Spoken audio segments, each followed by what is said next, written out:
Hello and welcome back to the Karma Stories podcast. I'm Rob and I hope you are having a wonderful day today. Today I have 3 stories for you from the Malicious Compliance subreddit.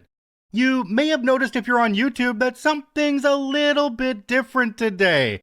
And Rob is actually on camera. What's going on here? I don't know what I'm doing. Actually, this is regular video 1500 on the channel. 1500. And so I decided to change things up a little bit. Let's go on camera, at least for one episode, maybe for some more after. No guarantees at this point, we'll see. So if you're listening on the podcast, jump on over to YouTube, Rob's face reveal, although I never really hit it because I have been on camera in previous videos if you go back and check the live stream tab on the channel. Anyway, let me know in the comments if you want to see more of this on video. I don't blame you if you don't want to, that's okay. And let's jump into today's stories.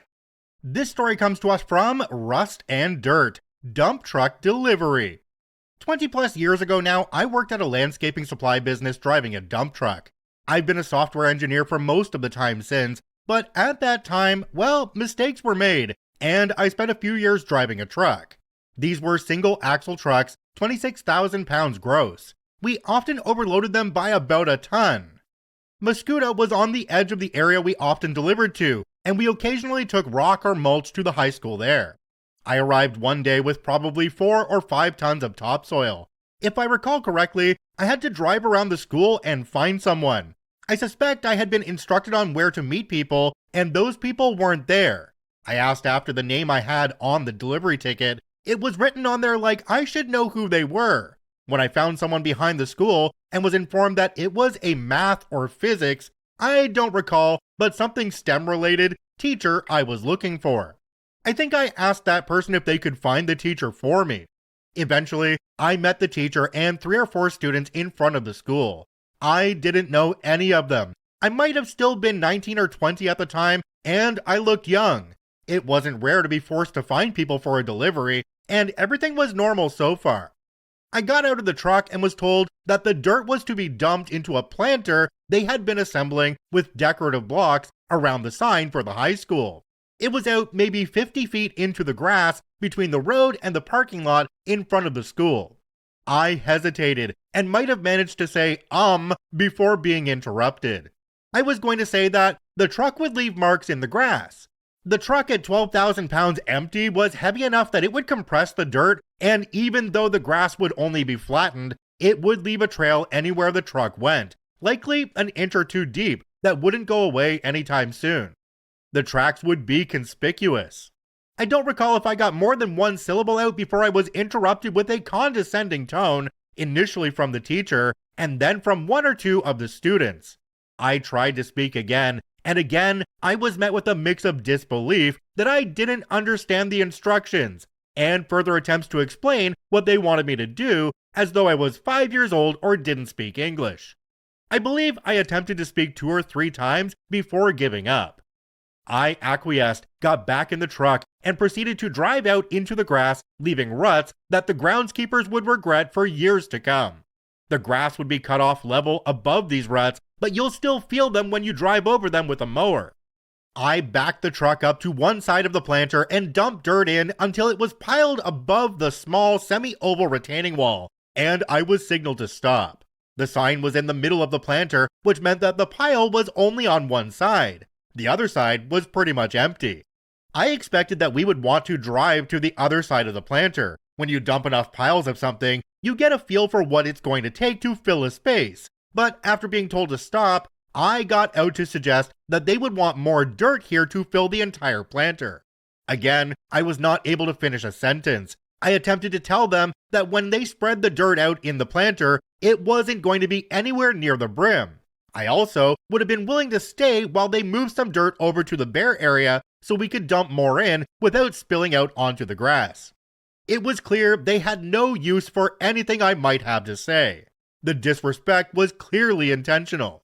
I'm not sure if there was some perceived slight or if this was just a wolf pack who did this to everyone. I was told to go dump the remaining soil. There was probably 2 or 3 tons left in the truck. It could have been put to good use in the planter still, out in a row crop field behind the school. Here's another intricacy of working with a dump truck you might not intuit. Dirt doesn't spread out evenly out of a dump bed.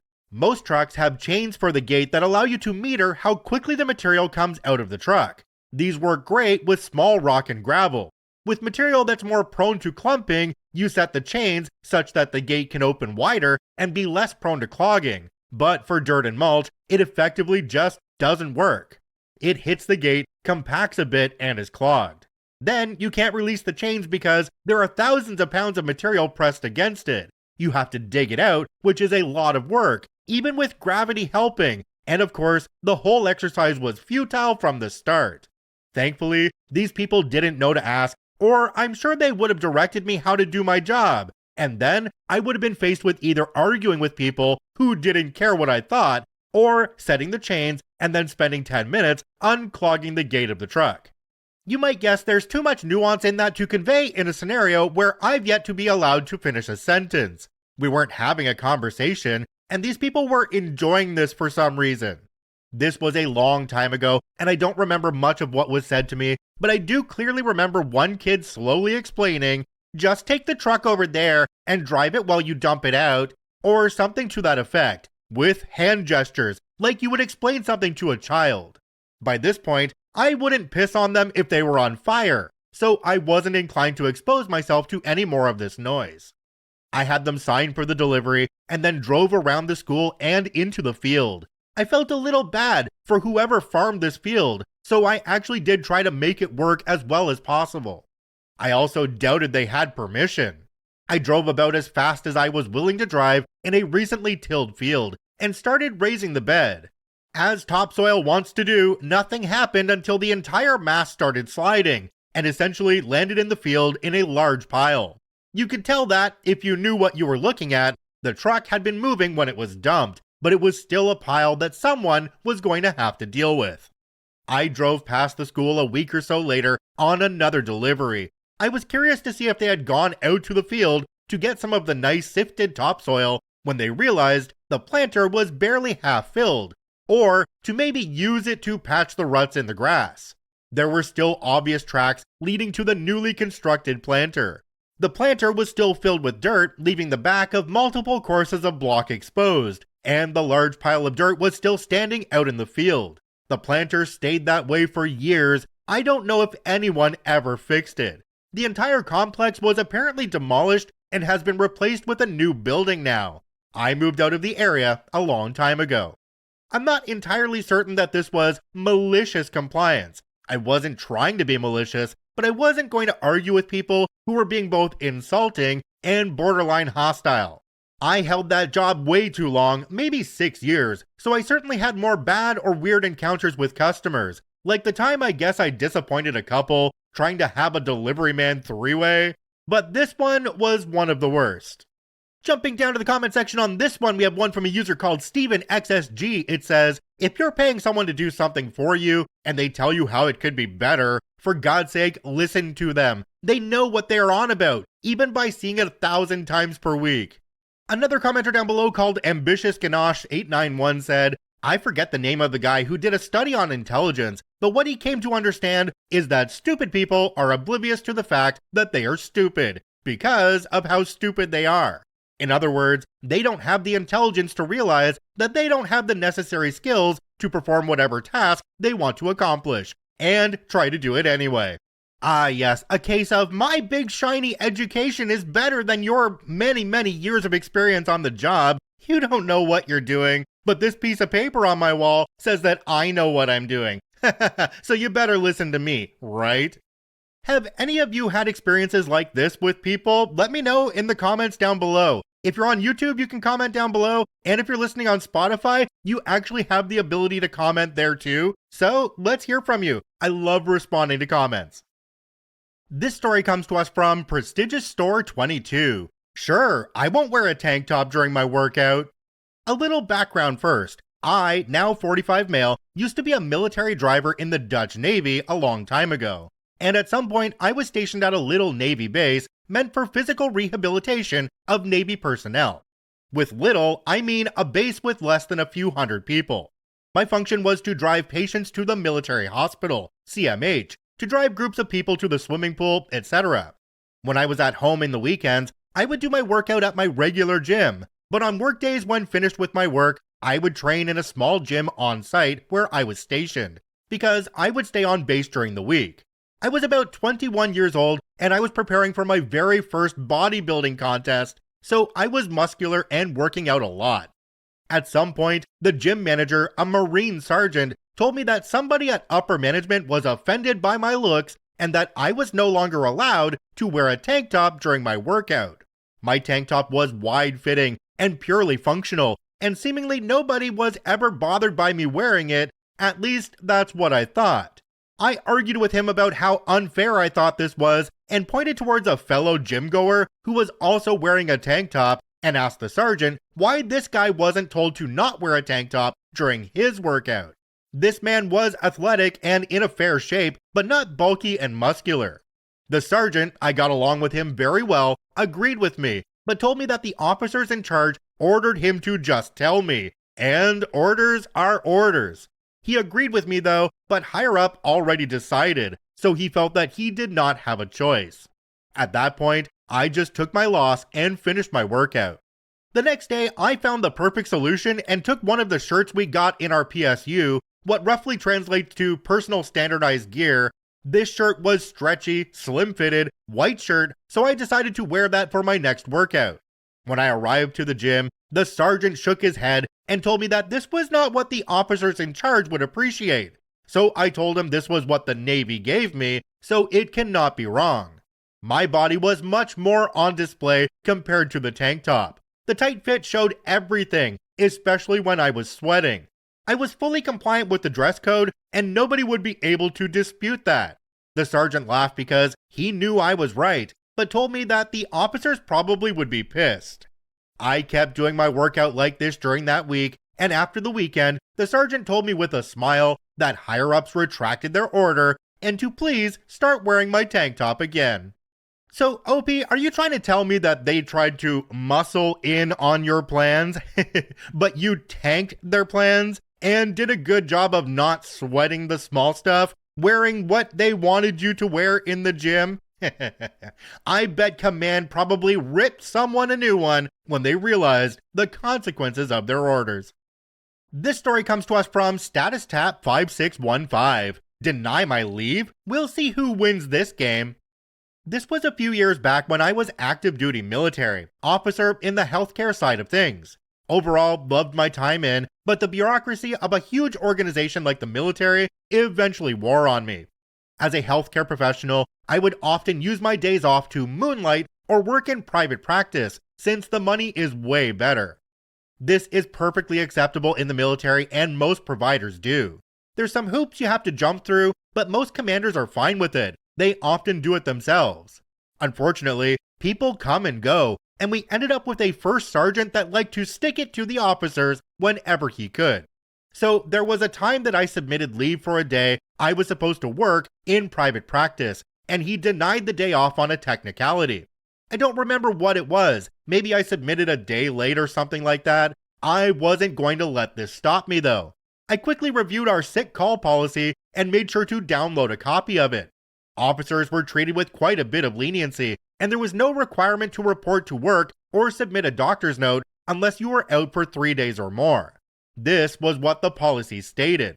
Also important is that this was the experience of every other officer in the unit. No one did anything more than call in sick if they were to miss a day.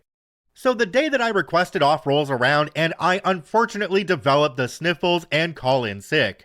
First Sergeant is not happy, and he tells me to report to sick call and submit a doctor's note. I told him sure, just show me the policy that says I have to do that. We went back and forth on this all morning while I was working at the private practice. He kept reiterating that I needed a note. I kept telling him that I feel he's unfairly targeting me in a way that other officers have not been. He finally came back with, "The commander says you need a doctor's note, so you need one." This was not something I could argue with, at least not in the moment. In the military, if the commander says to do something, you pretty much have to do it. Cue Malicious Compliance. Due to a weird quirk, my private practice office and house is an hour from the base I work at.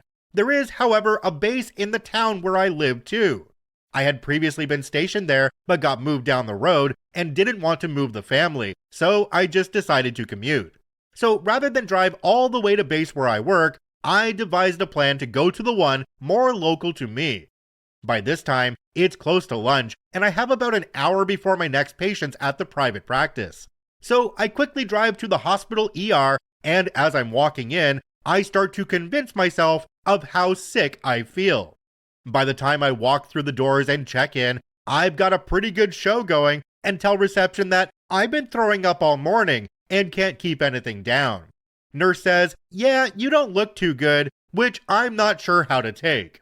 Provider sees me quickly and diagnoses a stomach virus, asks me why I came in for it, and I say, "Commander made me for the note." He's irritated by that, but used to it.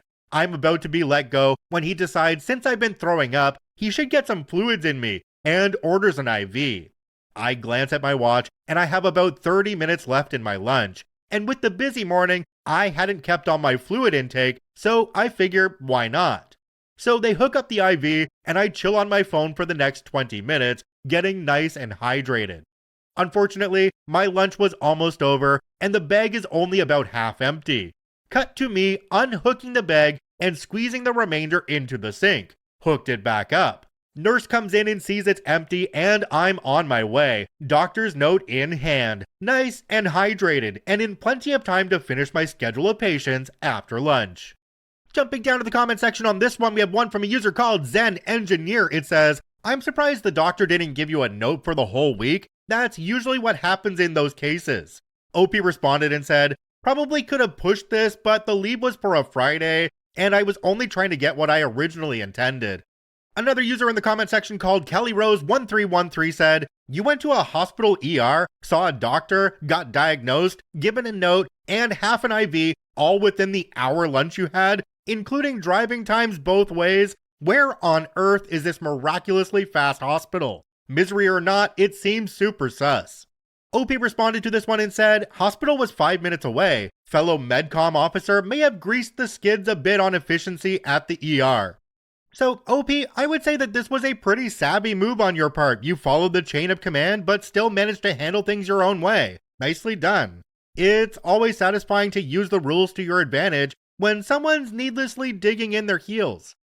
If you enjoy daily Reddit stories, I encourage you to follow and add us to your favorites on whichever podcasting platform you enjoy the most. And if you're watching and listening on YouTube, please hit that subscribe button and drop a like on the video. It really helps us out. I thank you for watching and listening. I hope you have a wonderful day, and we'll see you tomorrow.